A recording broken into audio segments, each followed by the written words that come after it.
Saraswati group of education દ્વારા ચાલતા આ ઈ લર્નિંગ પ્રોગ્રામમાં હું બ્રિજેશ આકડેચા ફરી એકવાર આપ સૌનું રંગારંગ સ્વાગત કરું છું. આપણે ધોરણ 12 ની અંદર ફિઝિક્સ વિષયની અંદર ચેપ્ટર નંબર 2 એટલે કે સ્થિત વિદ્યુત સ્થિતિમાન અને કેપેસિટન્સ વિશે અભ્યાસ કરતા હતા કે જેમાં આજે આપણે લેક્ચર નંબર 7 વિશે અભ્યાસ કરશું. અગાઉના આપણે 6 લેક્ચરની અંદર શું ભણી ગયા ફટાફટ આપણે રિકોલ કરી દઈએ. તો આપણે એવું જોયું હતું કે ક્યારે કોઈ પણ પદાર્થ હોય એને તમારે અનંત અંતરેથી P બિંદુએ લઈ આવવું હોય તો એના માટે તમારે કંઈક કાર્ય કરવું પડે. જે કાર્ય તેનામાં સ્થિતિ ઊર્જા સ્વરૂપે સંગ્રહિત થાય. જેમ કે આપણે કીધું હતું કે કોઈ પદાર્થને અનંત અંતરથી P બિંદુએ લઈ આવવું હોય તો એના માટે કરવું પડતું કાર્ય કેટલું છે તો કે સ્થિતિ ઊર્જામાં થતા ફેરફાર જેટલું. તો અનંત અંતરે તો સ્થિતિ ઊર્જા કેવી છે? શૂન્ય. એટલે કે UP - U infinite. U infinite નું મૂલ્ય કેવું છે? શૂન્ય. એટલે કે ત્યારે તમને કોઈ પર્ટિક્યુલર પોઈન્ટ ઉપર સ્થિતિ ઊર્જાનું મૂલ્ય મળશે. તફાવતનું નહીં હો, એ પર્ટિક્યુલર બિંદુએ સ્થિતિ ઊર્જાનું મૂલ્ય મળશે. ચાલો એના બરાબર આપણે કેટલું જોયું હતું કે માઈનસ સંકલન ઓફ ઇન્ફાઇનાઇટ થી P Fe * dr એટલે કે બળ ગુણ્યા અંતર એટલે કે સ્થાનાંતર. ચાલો ત્યારબાદ આપણે બીજું સૂત્ર જોયું હતું V = W/Q એટલે કે એકમ વિદ્યુત ભાર દીઠ કરવું પડતું કાર્ય કે જેને વિદ્યુત સ્થિતિમાન કહેવાય છે. આપણે વિદ્યુત સ્થિતિમાન કરતા પણ વધારે મહત્વ કેનું છે તો કે વિદ્યુત સ્થિતિમાનના તફાવત. આપણે વિદ્યુત સ્થિતિમાનના તફાવતનું મૂલ્ય છે એનું મહત્વ છે. ચાલો ત્યારબાદ આપણે એ પણ જોયું હતું કે જ્યારે કોઈ પણ એક વિદ્યુત ભાર હોય બિંદુવત વિદ્યુત ભાર હોય એનાથી r જેટલા અંતરે કોઈ પણ બિંદુ આવેલો હોય P Q S કોઈ પણ બિંદુ તેના ઉપર વિદ્યુત સ્થિતિમાનનું મૂલ્ય કેટલું હશે તે બિંદુએ તો કે KQ/r. આ એક વિદ્યુત ભાર હતો.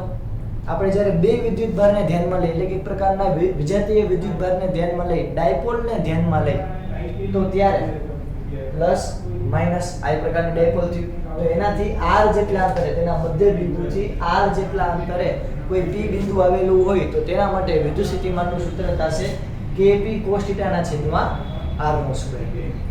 ત્યારબાદ લાસ્ટ આપણે સમસ્થિતિમાન પૃષ્ઠ વિશે ચર્ચા કરી કે કોઈ એક આવી વર્તુળાકાર રચના હોય બરોબર તો તેનાથી એક સરખા અંતરે જે બિંદુ આવેલો હોય તેના દ્વારા જે આપણું પૃષ્ઠ રચાય એને શું કહેવાય તો કે સમસ્થિતિમાન પૃષ્ઠ. માત્ર વર્તુળમાં નહીં તમે ચોરસમાં કોઈ પણ આકૃતિમાં લાગુ પાડી શકો પણ કોઈ બિંદુથી સરખા અંતરે આવેલા હોય તેવા બધા બિંદુઓને ભેગા કરી અને જે પૃષ્ઠ રચાય એને આપણે કહેવાય સમસ્થિતિમાન પૃષ્ઠ. આ સમસ્થિતિમાન પૃષ્ઠ છે તેમાં વોલ્ટેજનું મૂલ્ય કેવું હોય છે દરેક બિંદુએ વિદ્યુત સ્થિતિમાનનું મૂલ્ય હશે સરખું. આપણે એ પણ જોયું હતું કે કોઈ સમસ્થિતિમાન પૃષ્ઠમાં કોઈ વિદ્યુત ભારને એક જગ્યાએથી બીજી જગ્યાએ જવું છે તો કરવું પડતું કાર્ય કેવું હોય છે? શૂન્ય. કારણ કે વિદ્યુત ક્ષેત્ર અને જે સમસ્થિતિમાન પૃષ્ઠ છે બે એકબીજાને કેવા હોય છે? લંબ. માની લો કે આ સમસ્થિતિમાન પૃષ્ઠ છે તો આ સમસ્થિતિમાન પૃષ્ઠ એનો ક્ષેત્રફળ સદિશ આ હોય તો વિદ્યુત ક્ષેત્ર હંમેશા આ દિશામાં બંને એકબીજાને કેવા હોય છે? લંબ. બંને એકબીજાને લંબ હશે. ચાલો આટલું પહેલા બધાને ક્લિયર થયું. અહીંયા આપણે કહી શકાય કે આ સમસ્થિતિમાન પૃષ્ઠ જે છે એના વિશે આપણે ચર્ચા કરી દીધી. હવે આપણે એના ઉપરથી વિદ્યુત સ્થિતિમાનના પ્રચલનનું પણ આપણે અભ્યાસ કર્યો હતો કે dV/dl એટલે કે એકદમ સૂક્ષ્મ તમે અંતર લ્યો એનામાં વિદ્યુત સ્થિતિમાનમાં કેટલો ફેરફાર થાય એને આપણે શું કહેતા હતા? વિદ્યુત સ્થિતિમાન પ્રચલન. આપણે x દિશામાં થતું પ્રચલન, y દિશામાં થતું પ્રચલન અને z દિશામાં થતું પ્રચલન ત્રણ પ્રચલનને આપણે ધ્યાનમાં લીધા હતા. એના ઉપરથી આપણે કહી શકીએ E = dV/dl. ચાલો આટલું બધાને રેડી? દંડનાદંડ.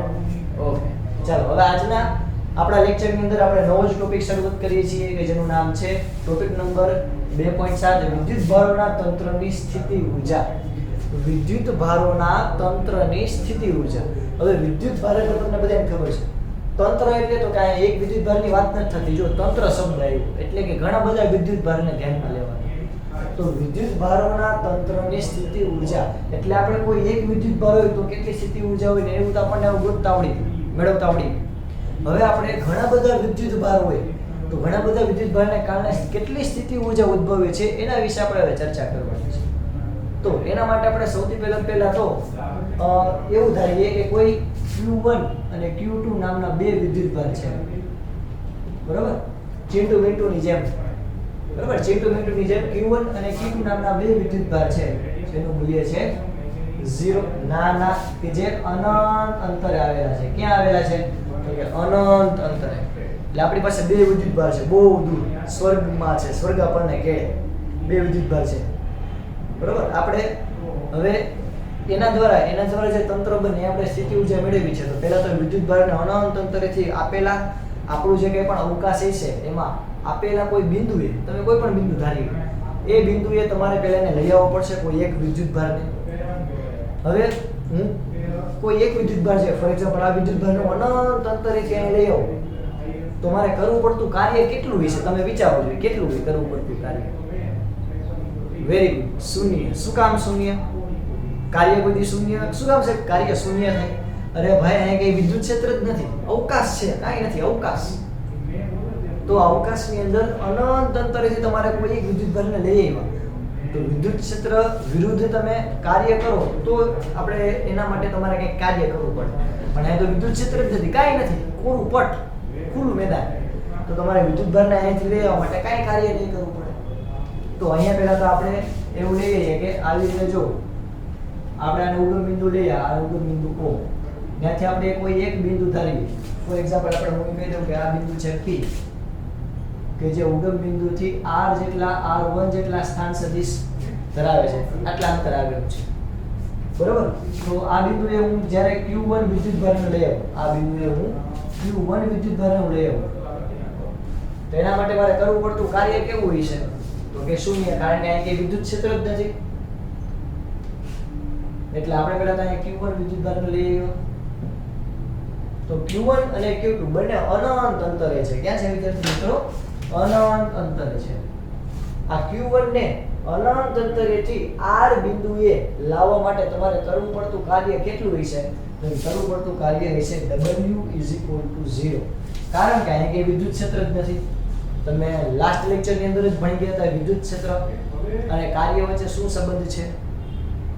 વિદ્યુત ક્ષેત્ર અને એને ગુણ્યા અંતર કરો તો તમને શું મળશે? કાર્ય મળશે. પણ આપણે જોયું હતું કે ભાઈ આ કાર્ય જે છે એનું મૂલ્ય શૂન્ય થશે. ચાલો, હવે આ એક વિદ્યુતભાર અહીં આવી ગયો, Q1 જો અહીં આવી ગયો. હવે આપણે બીજા કોને લઈ આવવાનું છે? તો કે આ Q2 ને. તો તંત્ર બનશે ને, નકર આ તો સિંગલ વિદ્યુતભાર છે. આ તો આપણને પહેલેથી ખબર હતી. બિંદુવત વિદ્યુતભાર હોય, બિંદુવત, તો આના દ્વારા કેટલું વિદ્યુત સ્થિતિમાન, આ બિંદુએ વિદ્યુત સ્થિતિમાન કેટલું રહેશે? તો કે બિંદુવત વિદ્યુતભાર માટે એકલો વિદ્યુતભાર હોય ત્યારે વિદ્યુત સ્થિતિમાનનું મૂલ્ય KQ ના છેદમાં R. એટલે કે અહીંયા આ બિંદુ માટે, બરોબર, અહીંયા કાઉન્સમાં લખું છું સાઈડમાં કે આ પહેલા બિંદુ માટે તમે V1 બરાબર શું લખી શકો? KQ1 છેદમાં R1 સદિશ R1P.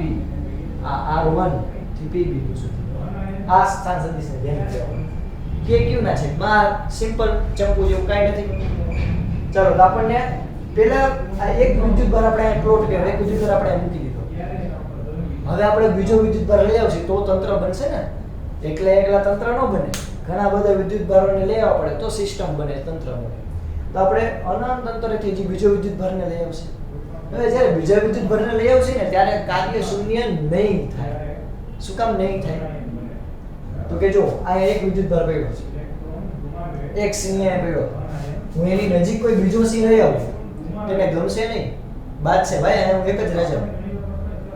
એટલે કે અનંત અંતરેથી જો અહીંયા કોઈ બીજો વિદ્યુતભાર લઈ આવીશ તો આ Q1 જે છે એ પોતે કંઈક વિદ્યુત ક્ષેત્ર ધરાવતો હોય છે, એને કારણે Q2 વિદ્યુતભાર ઉપર કંઈક બળ લાગશે. એટલે કે તમારે Q2 વિદ્યુતભારને અનંત અંતરેથી આ Q1 ની તમારે નજીક લઈ આવવા માટે તમારે કંઈક કાર્ય કરવું પડશે નજીક લઈ આવવા માટે. કારણ કે આનું પોતાનું કંઈક શું હશે? વિદ્યુત ક્ષેત્ર હશે. ઇમેજિનેશન કરી શકો છો તો મજા આવશે, સહેલું પડશે. આ કોઈ Q1 વિદ્યુતભાર છે તો પેલા કાંઈ અનંત અંતરેથી આપણે Q1 વિદ્યુતભારને લઈ આવ્યા, અનંત અંતરેથી Q1 વિદ્યુતભારને લઈ આવ્યા ત્યારે કરવું પડતું કાર્ય શૂન્ય, કારણ કે કાંઈ હતું જ નહીં. કેનું વિદ્યુત ક્ષેત્ર લાગ્યું? વિદ્યુત ક્ષેત્ર જેવું કોઈ વિદ્યુતભાર જ નહોતો, તો વિદ્યુત ક્ષેત્ર ક્યાંથી લાગે? હવે આ Q1 વિદ્યુતભાર અહીંયા આવી ગયું, આ રહ્યું. હવે મારે Q2 વિદ્યુતભારને લઈ આવવો છે નજીક, તો મારે શું કરવું પડશે તો કે આના વિદ્યુત ક્ષેત્ર વિરુદ્ધ કાર્ય કરવું પડશે, કારણ કે આ કંઈક બળ લગાડશે, એક નવા વાદે આ કે મારે આવું છે, આ કે નથી આવું તો મારે કંઈક કાર્ય કરવું પડશે. તો એના માટે Q1 વિદ્યુતભારનું અવકાશમાં વિદ્યુત સ્થિતિમાન કેટલું હોય છે? V1 kq ના છેદમાં r1p.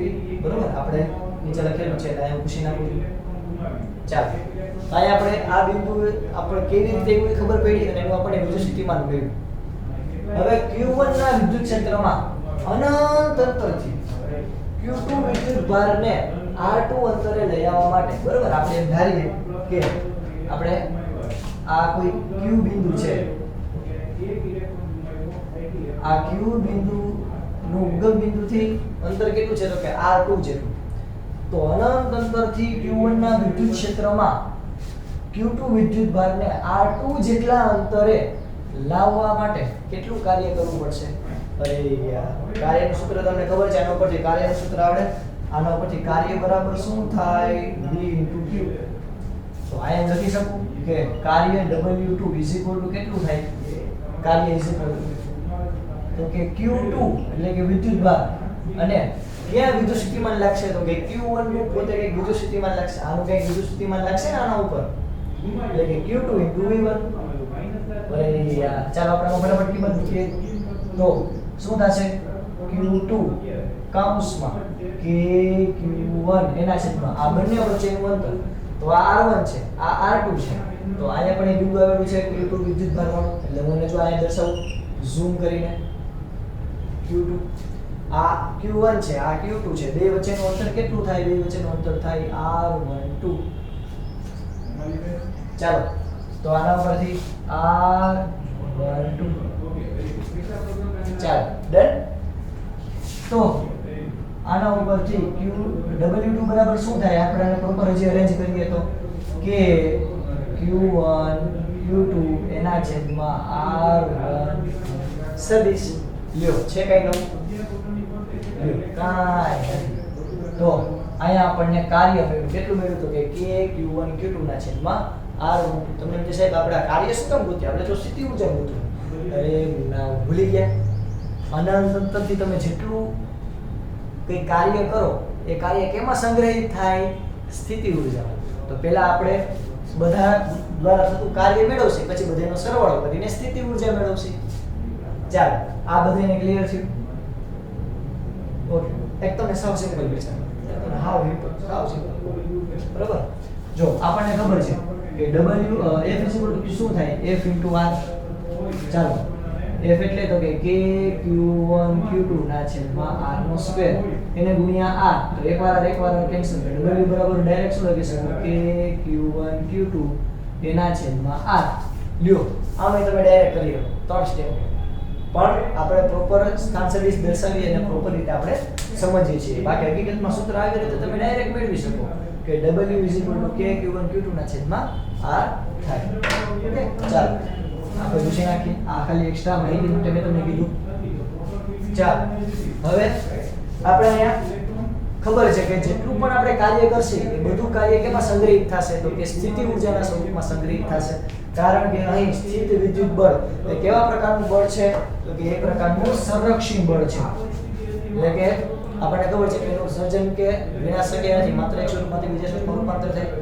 ના, ઊર્જા સંરક્ષણનો નિયમ એવી રીતે આ બળ જે છે સંરક્ષણ છે, એટલે કે જેટલું પ્રારંભમાં એટલું જ માત્ર એનું રૂપાંતર થયું હોય બળ છે. તેથી કરેલું કાર્ય સ્થિતિ ઊર્જા રૂપે સંગ્રહિત શું થાય છે? પામે. એટલે કે તમે જેટલું કાર્ય કરશો એ બધું કાર્ય કેમાં સંગ્રહિત થશે તો કે સ્થિતિ ઊર્જાના સ્વરૂપે સંગ્રહિત થશે. તેથી બે વિદ્યુત ભારોના તંત્રની કુલ ઊર્જા કેટલી બનશે કે U = W1 + W2. એટલે કે ટોટલ સ્થિતિ ઊર્જા આ પહેલા દ્વારા એટલે કે W1 + W2 એટલે કે તેના વિદ્યુતભારને લઈ આવવા માટે કરવું પડતું કાર્ય પ્લસ બીજા વિદ્યુતભારને લઈ આવવા માટે કરવું પડતું કાર્ય, એનો સરવાળો. ટોટલ કેટલું કાર્ય કર્યું એ બધું કાર્ય કેમાં રૂપાંતર થશે? એ સ્થિતિ ઊર્જામાં.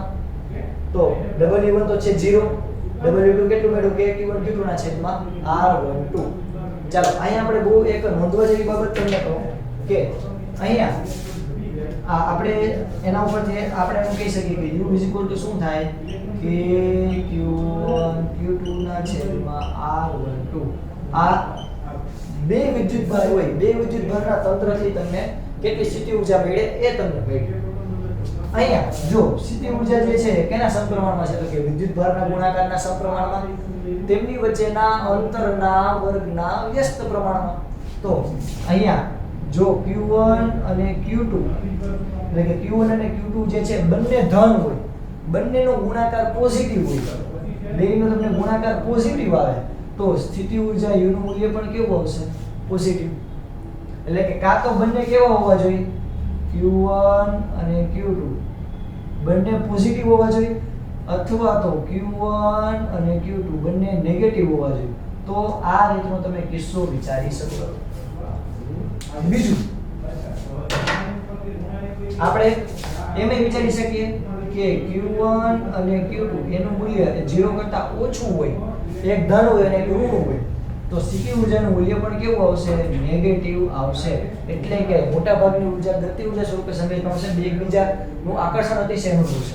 એટલે કે Q1 અને Q2 એ બંને કેવા હશે? તો કે સોરી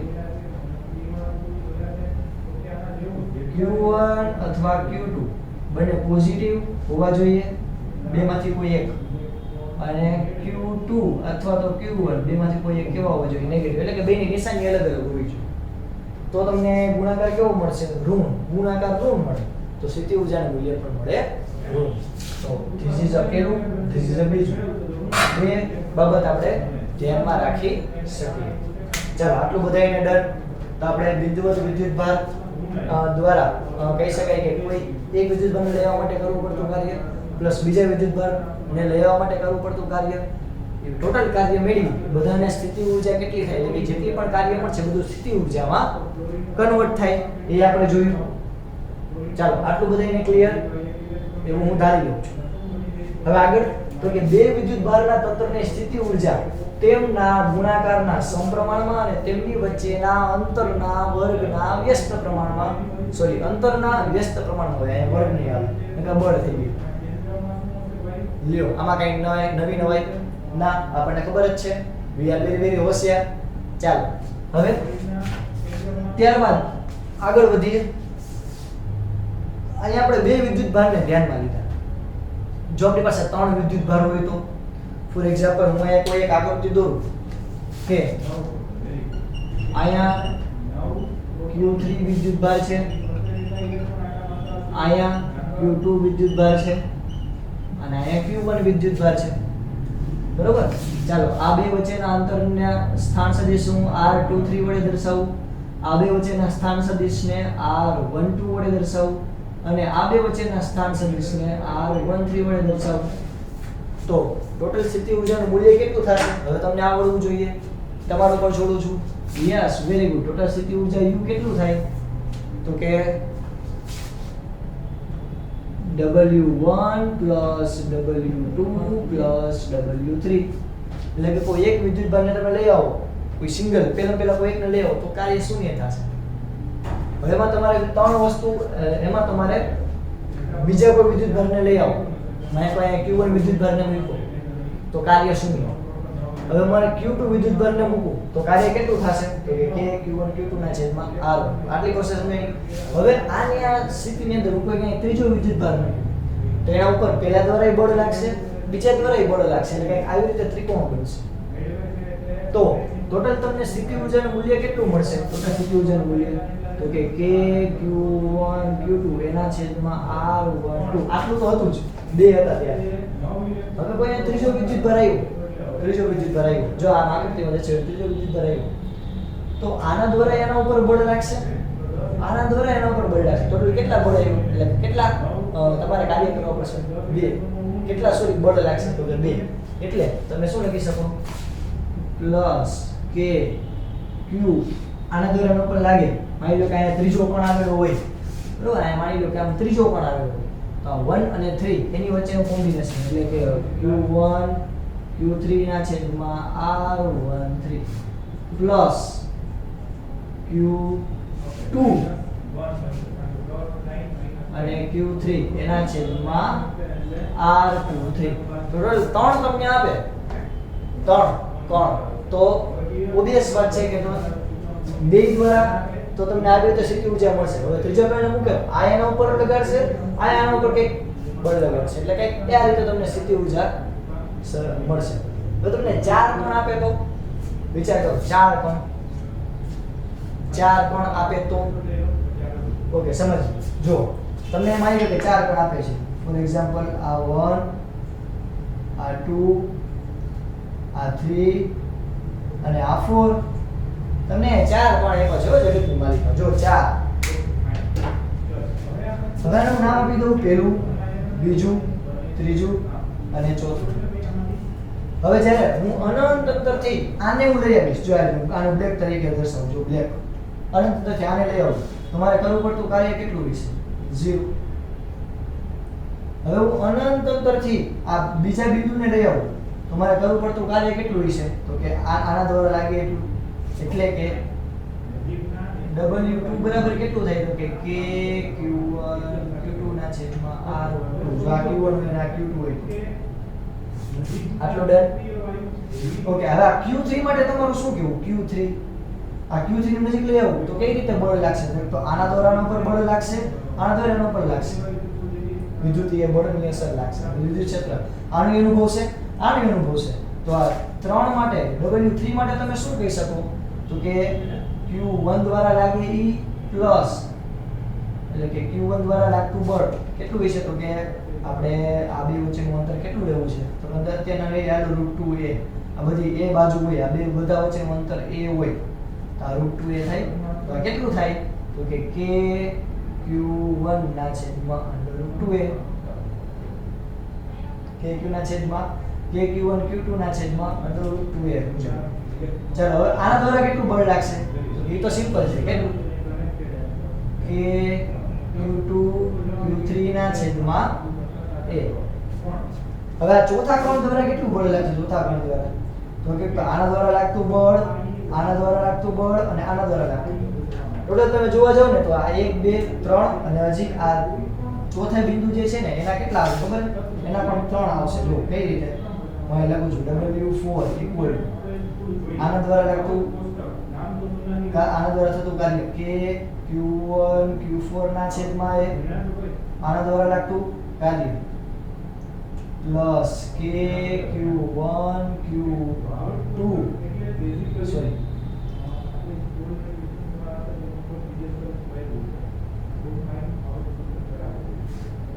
ઓકે, અહીંયા Q આના દ્વારા લાગતું બળ પણ મેળવ્યું, સોરી આના દ્વારા થતું કાર્ય. હવે અહીંયા આના દ્વારા થતું કાર્ય કેટલું હશે? K Q3 Q4 ના છેદમાં a. તો આ જો ચોથા કણ દ્વારા જે તમને જોવા મળે તો 3 કણ નું બળ લાગે, 1 2 ને 3, એટલે કે 3 કણ દ્વારા જે કાર્ય થાય અને સ્થિતિ ઊર્જા સ્વરૂપે સંગ્રહિત થાય. તો ટોટલ કેટલા પદ આવશે? તો કે ટોટલ તમે કાર્ય જોવા જાવ તો 6 પદ આવશે 4 કણ માટે. જેના વિશે આપણે હજી ઉદાહરણ જોઈશે એટલે તમને વધારે ખ્યાલ આવશે, કઈ ચિંતા કરતા નહીં. આ જસ્ટ ઉદાહરણ માટે તમને આ એક્સ્ટ્રા ઉદાહરણ માટે તમને આ કરાવેલું હતું. જે હમણાં આપણે ઉદાહરણ જોઈએ તો તમને વધારે સારી રીતે ખ્યાલ આવશે. ચાલો ફટાફટ એક બિંદુવત કણ માટે, એટલે કે બિંદુવત કણ હોય પછી આપણે ધીરે ધીરે એને તંત્ર બનાવ્યું, પછી તંત્રની સ્થિતિ ઊર્જા મેળવતા આઈ હોપ તમને આવડી જાય. ચાલો ફટાફટ પહેલા આટલું તમારા બુકની અંદર લખી દો.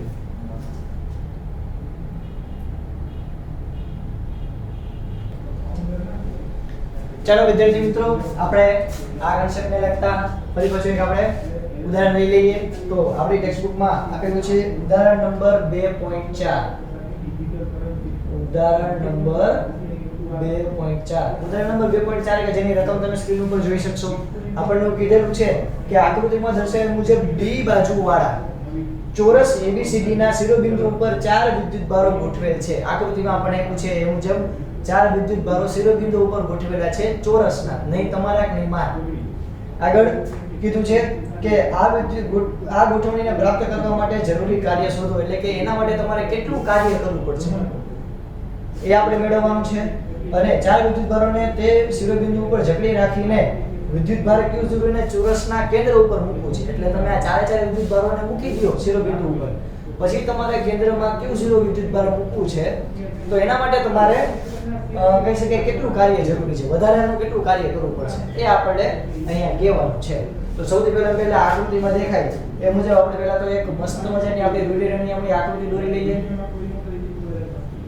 ચાલો, અહીંયા આપણને આપેલો છે પ્લસ q વિદ્યુતભાર, અહીંયા આપણને આપેલો છે માઈનસ q વિદ્યુતભાર, અહીંયા આપેલો છે પ્લસ q વિદ્યુતભાર, અહીંયા આપેલો છે માઈનસ q વિદ્યુતભાર.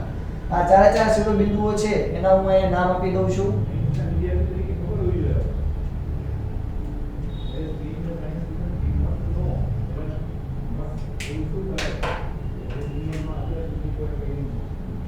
A, B, C અને D. આપણે આ ચાર શિરોબિંદુઓ લઈ લઈએ. આ ચાર શિરોબિંદુ છે એના અહીંયા આપણે વિકર્ણ છે આપણને આ D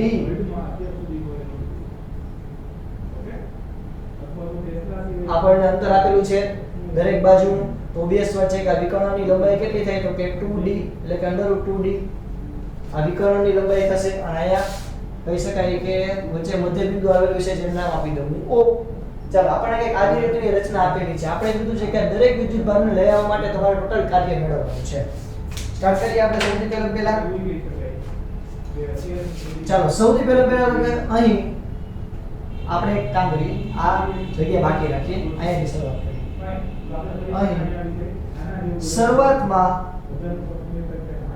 અહીં શરૂઆતમાં કોઈ વીજભાર નથી. અહીં શરૂઆતમાં કોઈ વીજભાર નથી. કોઈ વીજભાર નથી શરૂઆતમાં. તો શરૂઆતમાં કોઈ વીજભાર ન હોય તો એ કઈ પ્રકારનું વિદ્યુત ક્ષેત્ર હોય નહીં. તેથી બિંદુ A પાસે પ્લસ q વિદ્યુત ભારને લાવવા માટે કરવું પડતું કાર્ય કે જેને નામ આપી દઉં W1 તો કેટલું થશે તો કે 0. કારણ કે ભાઈ વિદ્યુત ક્ષેત્ર જ નથી. એટલે સૌથી પહેલા આપણે કોઈ એક પ્લસ q વિદ્યુતભાર અહીંયા લઈ આવ્યા. તો આ પ્લસ q વિદ્યુતભાર આપણે અહીંયા A બિંદુ પાસે લઈ આવ્યા. તો એ પહેલા તો કાંઈ નથી. તો વિદ્યુત ક્ષેત્ર જ ન હોવાને કારણે કાર્ય પણ કેવું થશે તો કે W1 0. ચાલો, હવે એક વિદ્યુતભાર આવી ગયો અહીંયા. ભલે એનું કાર્ય આપણે શૂન્ય છે. હવે એક વિદ્યુતભાર અહીંયા આવી ગયું. હવે આપણે આગળ વધીએ. ચાલો, હવે આપણે B બિંદુ પર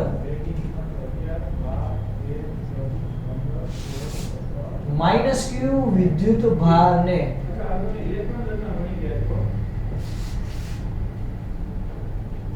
લાવવા માટે કરવું પડતું કાર્ય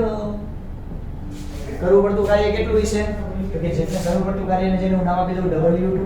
કેટલું હશે W2? તો મારે અનંત અંતરથી આ બિંદુએ એટલે કે અહીંયા B બિંદુ આવેલો છે. આ B બિંદુએ મારે લઈ આવવો છે વિદ્યુતભારને -q ને. તેના માટે મારે કેટલું કાર્ય કરવું પડશે તો કે કેટલું કાર્ય કરવું પડશે આપ સૌ જાણો છો. કેટલું તો કે કાર્ય કરવું પડશે Q2 V1. એટલે કે આપણે અહીંયા દર્શાવીએ તો VA એટલે કે આના દ્વારા જેટલી પણ વિદ્યુતસ્થિતિમાન લાગે તે ઇન્ટુ Q2 એટલે કે અહીંયા આપણે આપેલું છે -q. આ -q છે ને.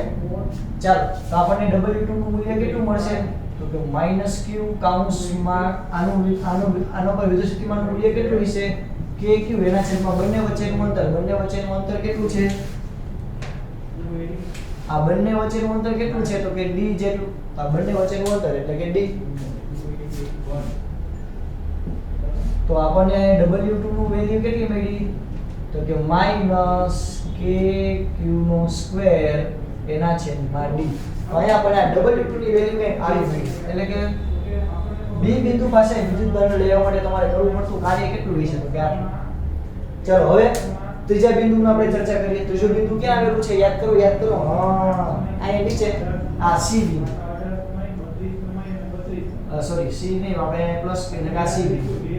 તો આ C બિંદુ ઉપર તમારે કોઈ વિદ્યુતભારને લેવો હોય તો તમારે બે વિદ્યુત ક્ષેત્રનો સામનો કરવો પડશે. કયા તો કે આ પણ આના ઉપર લગાડશે અને આ પણ આના ઉપર અસર લગાડશે. તો આની લંબાઈ તો કેટલી છે તો કે √2D. આ વિકર્ણ થાય હમણાં ચર્ચા કરી. અને આ તો લંબાઈ કેટલી છે તો કે D જેટલી, કારણ કે ચોરસ છે. તો C બિંદુ પર પ્લસ ક્યુ વિદ્યુત ભાર ને લાવવા માટે કરવું પડતું કાર્ય. સી બિંદુ ઉપર પ્લસ ક્યુ વિદ્યુત ભારને લાવવા માટે કરવું પડતું કાર્ય. કેટલું કાર્ય હશે તો કે ફટાફટ જોઈ લઈએ. તો કે W3 જેને આપણે નામ છે W3 કેટલું થશે તો કે આના દ્વારા આના ઉપર પહેલા તો એક વિદ્યુત ભાર લખી નાખીએ. આનો વિદ્યુત ભાર કેટલો છે તો કે પ્લસ q. આના દ્વારા લાગતું વિદ્યુત સ્થિતિમાન કેટલું હશે તો કે VA પ્લસ આના દ્વારા લાગતું વિદ્યુત સ્થિતિમાનની અસર એટલે કે પ્લસ q VB. ચાલો આટલું ડન. ઓકે સારું, ચાલો આપણે એમાં કિંમત મૂકીએ. તો q કૌંસમાં k q ના છેદમાં આ બંને વચ્ચેનું અંતર કેટલું છે તો કે √d √2d. કારણ કે આ કિસ્સો કેવો છે ખબર છોકરો, આ બિંદુવત વિદ્યુત ભાર દ્વારા r અંતરે રહેલું વિદ્યુત સ્થિતિમાન VA પડી ગયું પ્લસ અહીંયા q તો આવેલો છે અંદર VB એટલે આવડું આ b બિંદુ દ્વારા કેટલું વિદ્યુત સ્થિતિમાન લાગશે તો કે k કૌંસમાં -q. કારણ કે આ -q વિદ્યુત ભાર એલાવ -q છેદમાં આ બંને વચ્ચેનું અંતર કેટલું છે તો કે d. ચાલો આટલું ડન.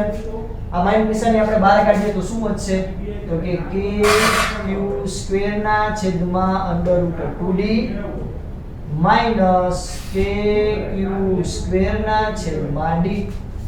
તો આ આપણને મળ્યું W3 એટલે કે ત્રીજા બિંદુ જે છે ત્રીજા બિંદુ ઉપર એટલે કે સી બિંદુ ઉપર તમારે કોઈ વિદ્યુત ભારને લઈ આવવો તો કેટલું કાર્ય કરવું પડશે તો કે ભાઈ આટલું કાર્ય કરવું પડશે હવે જગતની માલિકામાં. ચાલો આપણને અહીંયા ત્રીજું કાર્ય મળી ગયું એટલે કે ત્રીજા બિંદુ માટેનું પણ કાર્ય આપણને મળી ગયેલું છે. ચાલો લોકલાગણીને ધ્યાનમાં રાખી આપણે ફટાફટ ચોથું બિંદુ ઉપર લાવવા માટે વિદ્યુત ભારને લાવવા માટે આપણે કેટલું કાર્ય કરવું પડશે આપણે મેળવી લઈએ. ચાલો તો આપણે લખીએ ડી બિંદુ પર જગતની મારી બાજુ ડી બિંદુ પર -q વિદ્યુત ભારને ડી બિંદુ પર -q વિદ્યુત ભારને લાવવા માટે કરવું પડતું કાર્ય જેને હું નામ શું આપી દઉં તો જેને હું નામ આપી દઉં W4. તો આ W4 એટલે કે આપણે અહીંયા ચર્ચા કરીએ આ -q વિદ્યુત ભાર ધરાવે છે ડી બિંદુ. તો અહીંયા મારે વિદ્યુત ભારને લઈ આવે તો આના ઉપર તો ત્રણે ત્રણ અત્યાચાર કરશે. આના દ્વારા લાગતું વિદ્યુત ક્ષેત્ર, આના દ્વારા લાગતું વિદ્યુત ક્ષેત્ર, આના દ્વારા લાગતું વિદ્યુત ક્ષેત્ર એટલે કે આ બે વચ્ચેનું અંતર છે d, આ બે વચ્ચેનું અંતર છે d અને આ બે વચ્ચેનું અંતર છે √2d. તો આના ઉપર તો વિચારો પર ત્રણે ત્રણ અત્યાચાર કરશે. એટલે જે પહેલા આવી ગયો ને ફાવી ગયું તો બીજો આવે આપણે કેમ સિનિયર આવે તો સિનિયર છે જુનિયર ઉપર થોડા અત્યાચાર કરે. ઓકે પણ આ તો જસ્ટ સમજવા માટે. તો W4 તો આ પહેલા કણ દ્વારા કેટલું કાર્ય કરવામાં આવશે તો કે આ વિદ્યુત ભારને પહેલા આપણે ધ્યાનમાં લઈ લઈએ -q VA plus -q VB plus -q VC. એટલે કે આના દ્વારા કરું આના દ્વારા દોતી અસર, આના દ્વારા દોતું અસર, આના દ્વારા દોતું અસર એટલે ત્રણેય દ્વારા કેટલું કાર્ય કરવું પડશે કારણ કે ત્રણેયની વિદ્યુત ક્ષેત્રની અસર આના ઉપર લાગશે. ચાલો તો અહીંયા -q કૌંસમાં VA કેટલું છે કે q ના છેદમાં d. ચાલો અહીંયા -q VB કેટલા છે VB આવડા તો કે -kq ના છેદમાં √2d. સાહેબ -kq શું કામ આવ્યું યાર વિદ્યુત ભાર જ માઈનસ છે. ચાલો -q VC કેટલું આવશે VC કે q એના છેદમાં. ચાલો હવે બધાયને આપણે ફટાફટ આપણે અંદર ગુણાકાર કરી નાખીએ એટલે શું વધશે તો કે -kq² ના છેદમાં d. અહીંયા આવશે માઈનસ માઈનસ આ પ્લસ થઈ જાય એટલે પ્લસ kq² ના છેદમાં √2d પ્લસ નહીં સોરી માઈનસ, કારણ કે જો આ પ્લસ ને માઈનસ માઈનસ થાય, આ માઈનસ નિશાની બહાર આવે ને, માઈનસ kq² ના છેદમાં d. તો w4 એટલે કે ચોથા કણ એટલે કે d બિંદુ ઉપર તમારે કોઈ કણને લઈ આવવો પડશે, તો એને માટે તમારે આટલું બધું કાર્ય કરવું પડશે. બોલો ચાલો, કાંઈ તમને ચારે ચાર કણ દ્વારા તમને ચારે ચાર કણને એક જગ્યાએ પર મૂકી દીધા, જે તમને આકૃતિમાં આપેલું હતું એ મુજબ. તો ટોટલ કાર્ય કેટલું હોય છે? બધાય કાર્યનો સરવાળો, એટલે કે અહીં આપણે લખીએ તેથી કરવું પડતું કુલ કાર્ય, જેનો કહી દો w, કેટલું હશે? તો કે w1 w2 w3 w4. કિંમત મૂકતા જાય ફટાફટ. Total w is equal to 0 plus minus minus આ w2 ની કિંમત મૂકીએ minus k d², sorry d ક્યાંથી આવે? kq² ના છેદમાં d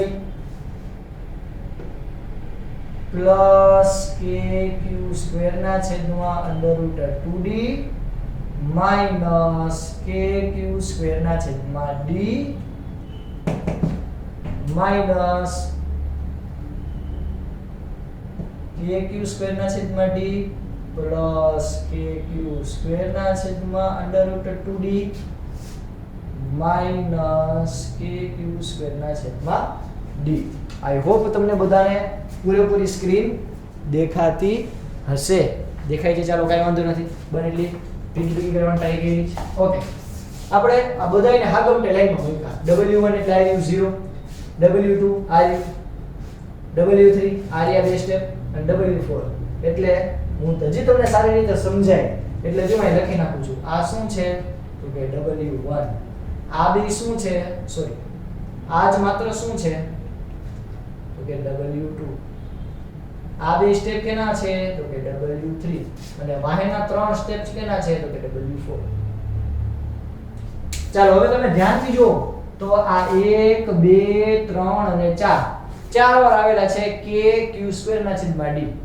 તો એના ઉપરથી આપણે ડાયરેક્ટ લખી શકીએ, આપણું લોજિક એટલું ચાલે કે w બરાબર -4kq² ના છેદમાં d. આ કેટલી વાર છે? તો કે બે વાર, પ્લસ 2kq² ના છેદમાં √2d. તો આ √2d, અને જો આપણને ખબર છે કે 2 બરાબર શું થાય? તો કે √2 * √2. તો એકવાર છાપરું છાપરું ઉડી જાય, એટલે કે આને હું કેમ લખી શકું?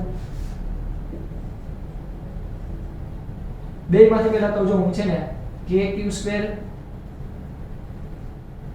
ના છેદમાં d બે માં કોમન કાઢી લઉં. અંદર શું વધ્યું? તો કે પહેલા પ્લસ વાળું લખી √2 * √2. બે ને √2 * √2 લખી શકું? એને લખ્યું -4. તો એકવાર કેન્સલ, એટલે કે √2 - 4. તો અહીંયા આપણને ટોટલ કરેલું કાર્ય w કેટલું મળશે? તો કે kq² ના છેદમાં d √2 - 4. √2 - 4. આઈ હોપ બધાને દેખાતું હશે. ઓકે, દેખાય છે. ચાલો, તો આ જે છે એ આપણને આ ચારે ચારે વિદ્યુત ભારને મૂકવા માટે તમારે ટોટલ કેટલું કાર્ય કરવું પડશે, જે સ્થિતિ ઊર્જાના સ્વરૂપે સંગ્રહિત થશે એ આપણને મળ્યું. બરાબર, અહીંયા સ્ક્વેર છે. ચાલો, આપણો પહેલો ક્વેશ્ચન પૂરો થયો. ઓકે, બીજો ક્વેશ્ચન શું હતો? બીજો ક્વેશ્ચન એવો કે છે કે અહીંયા વચ્ચે મારે કોઈ એક Q0 નામનો વિદ્યુત ભાર મારે અહીંયા વચ્ચે મૂકવો છે. તેના માટે મારે કેટલું કાર્ય કરવું પડશે એ તમારે કરવાનું છે જાતે, હોમવર્ક. જો આ બધા આની વચ્ચેનું અંતર છે d, આની વચ્ચેનું અંતર છે d, આની વચ્ચેનું અંતર છે d, આની વચ્ચેનું અંતર છે d. તો બધા વચ્ચે અંતર કેવું છે? એક સરખું. બધા વચ્ચે અંતર એક સરખું હોય તો આના દ્વારા કરવું પડતું કાર્ય, જો આ બીજો ક્વેશ્ચન છે હું ફટાફટ સોલ્વ કરાવું છું. બરાબર, ટૂંકમાં તમારે જાતે કરવાનો છે. જો આના દ્વારા થતું કાર્ય કેટલું હશે? તો કે હું પહેલા તો Q0 બહાર કાઢ લઉં. આના દ્વારા થતું કાર્ય કેટલું હશે? kq ના છેદમાં d. kq ના છેદમાં d. આના દ્વારા થતું કાર્ય કે -q એના છેદમાં d. આના દ્વારા થતું કાર્ય k કે q ના છેદમાં d અને આના દ્વારા થતું કાર્ય કે માઈનસ q ના છેદમાં d. બે એકબીજાની અસર શું કરશે? નાબૂદ. કારણ કે આ બે પ્લસ છે, આ બે માઈનસ છે, ટોટલ કેટલું આવી જશે? 0. એટલે કે તમારે અહીંયા વચ્ચે સેન્ટરમાં કોઈ વિદ્યુતભાર મૂકવો હોય તો કરવું પડતું કાર્ય w કેટલું હશે? તો કે 0 જૂલ. બરાબર? આ બધી કેવી માહિતી છે? તો કે એક્સ્ટ્રા. દાખલો અહીંયા સુધી જતો. આ જે છે એ બીજો દાખલો છે, એટલે કે બીજા નંબરનો ક્વેશ્ચન છે. આની અંદર પૂછેલો કે વચ્ચે મારે કોઈ વિદ્યુતભાર મૂકવો હોય q0, તો એના માટે મારે ટોટલ કેટલું કાર્ય કરવું પડશે? તો કે આના દ્વારા, આ બે દ્વારા થતું કાર્ય, આ બે દ્વારા થતું કાર્ય, આ બે દ્વારા થતું કાર્ય અને આ બે દ્વારા થતું કાર્ય. ચારે એનું શું કરે? એમાંથી બધામાં q0 તો કોમન જ આવશે વચ્ચે, એટલે મેં q0 ખાલી કોમન કાઢી દીધો, બીજું કાંઈ નથી. તો k q ના છેદમાં d અને k માઈનસ q ના છેદમાં d, k q ના છેદમાં d, k minus k q ના છેદમાં d, એટલે કે આ બે અને આ બે બધા એકબીજાની અસર શું કરશે? નાબૂદ કરશે. એટલે વચ્ચે મૂકવા માટે તમારે કોઈ પણ પ્રકારનું કાર્ય કરવું પડશે નહીં. હોમવર્કમાં તમારે તમારી રીતે કરવાનું છે, મેં હિન્ટ આપેલી છે. ચલો અહીં સુધી રાખીએ. મળશું નેક્સ્ટ ટાઈમ ત્યારે આપણે ફરી પાછા. આપણને અત્યારે એવું જોયું આ લેક્ચરની અંદર કે કોઈ વિદ્યુત ક્ષેત્ર નહોતું, ત્યારે આપણે કહી શકાય વિદ્યુત ભારોના તંત્રની સ્થિતિ ઊર્જા મેળવી. હવે વિદ્યુત ક્ષેત્ર પહેલેથી હાજર હોય એમાં આપણે વિદ્યુત ભારોના તંત્રની સ્થિતિ ઊર્જા કેવી રીતે મળશે એ આપણે જોશું નેક્સ્ટ લેક્ચરમાં. આ સુધી રાખીએ છોકરાઓ. જય ભારત, જય હિન્દ.